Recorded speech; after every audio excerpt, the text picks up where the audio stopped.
सबको नमस्कार। सावधान जिंदगी की ओर से।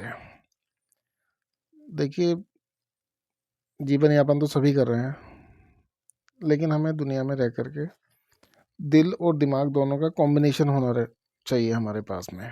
न तो हम केवल दिमाग से काम करें और ना ही केवल दिल से काम करें। हमें सावधान होकर ही चलना होगा अगर आपने सही जीवन यापन करना है तो। बात यह है कि अभी 2-3 दिन पहली बात है, नोएडा से, जहाँ पर एक नोएडा की एक महिला जो कि एक इंजीनियर थी। अब उन्होंने क्या काम करा, उनके हस्बैंड की डेथ हो गई थी 2-3 साल पहले। उम्र थी इनकी लगभग 48 वर्ष के आसपास, जो कि एक आईटी कंपनी में इंजीनियर है। महिला के 2 बच्चे हैं। अब इन्होंने क्या काम करा, शादी.com पर इन्होंने कुछ सर्च करा। शादी करने की इनकी इच्छा थी लगभग, तो इसलिए उन्होंने शादी.com पर सर्च की।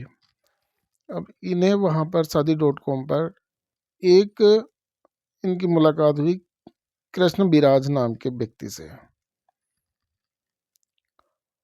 जो कि अपने आप को स्कॉटलैंड का बता रहा था और बता रहा था कि वह भारतीय मूल का व्यक्ति है। उसने उन्हें ये भी बताया कि उसके 2 बच्चे हैं और उसकी वाइफ की मृत्यु हो चुकी है। और जब उसके संपर्क हुए इनसे 1-2 बार, तो उन्होंने इनसे शादी करने की इच्छा जताई। दोनों लोगों में बातचीत होने लगी, बात बढ़ी। तो अब सन 2023 में हुआ ये कि यह व्यक्ति श्रीलंका के लिए कारोबार करने के लिए गया, इन महिला को बता करके, जो कि महिला आईटी इंजीनियर है। इनको बता करके वह श्रीलंका गया। अब श्रीलंका पहुंचने के बाद में इन्होंने इस महिला को फ़ोन करके कहा कि उसके सारे डॉक्यूमेंट्स खो गए हैं कहीं पर, और इस वजह से उसके खाते, बैंक अकाउंट फ्रीज हो गए। वह अपने खातों से कहीं भी कुछ काम नहीं कर पा रहा है और उसे वहाँ पर एक प्लास्टिक सर्जरी करवानी है। क्योंकि महिला उसकी बातों में पहले ही आ चुकी थी, वह उससे शादी करना चाहती थी, तो इसलिए अब महिला इमोशनल थी, भावुक, उसकी भावनाओं में बह गई वो अपनी भावनाओं में। उसने दिल से काम लिया, दिमाग से काम नहीं लिया। तो अब उस व्यक्ति ने इनसे कहा कि आप मुझे थोड़े रुपए डाल दीजिए मेरे अकाउंट में। तो उन्होंने थोड़े थोड़े पैसे दिलवाने शुरू कर दिए। अब चूँकि वो बाहर था, महिला उससे शादी करना चाहती थी, तो उस महिला ने उनको लाखों रुपए डाल दिए। और ये व्यक्ति ये कह रहा था कि भाई वह उसको पैसे और बढ़ा करके उसको वापस कर देगा।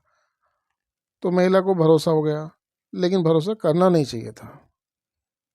जिस व्यक्ति को आपने देखा नहीं, आप उसके बारे में जानते नहीं, मुलाकात नहीं, उसके क्या करता है क्या नहीं करता कुछ नहीं, लेकिन आप फिर भी उसके बारे में, उसको आपने इतनी बड़ी अमाउंट आप ट्रांसफ़र कर रहे हैं उसके अकाउंट में। अब अब वो वहाँ से आ गया वापस श्रीलंका से। अब श्रीलंका से वापस आ गया तो दिसंबर के महीने में आरोपी ने कहा कि मैं 2 मिलियन पाउंड लेकर के भारत आ रहा है। अब उसकी फिर से ये देखिए, पहले उसने करोड़ों रुपए उस महिला से ठग लिए, उसके बाद में फिर उसने कहा कि वह आपके पैसे लौटाने के लिए भारत आ रहा है। और जैसे वह भारत में आया, उसने कहा कि मैं भारत आ गया हूँ, और मुंबई एयरपोर्ट पर मैं आ गया हूँ, इतना उसने महिला से कह दिया। अब इतना कहने के बाद भी और फिर उसने थोड़ी देर बाद फ़ोन करा कि भाई मैं एयरपोर्ट पर तो आ गया, लेकिन अब उसे वहाँ पर मनी लॉन्ड्रिंग केस में वहाँ की पुलिस ने पकड़ लिया। तो अब उसे पुलिस ने पकड़ लिया तो फिर उसे कुछ पैसे चाहिए उन लोगों से बचने के लिए, रिश्वत में देने के लिए।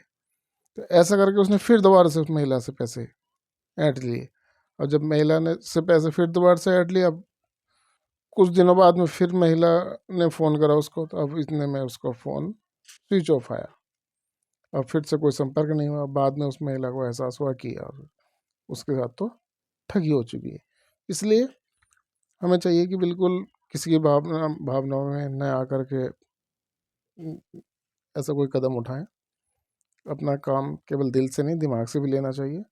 जिस व्यक्ति को आप नहीं जानते, चाहे महिला हो या पुरुष हो, आप आंख बंद करके भरोसा नहीं करना चाहिए।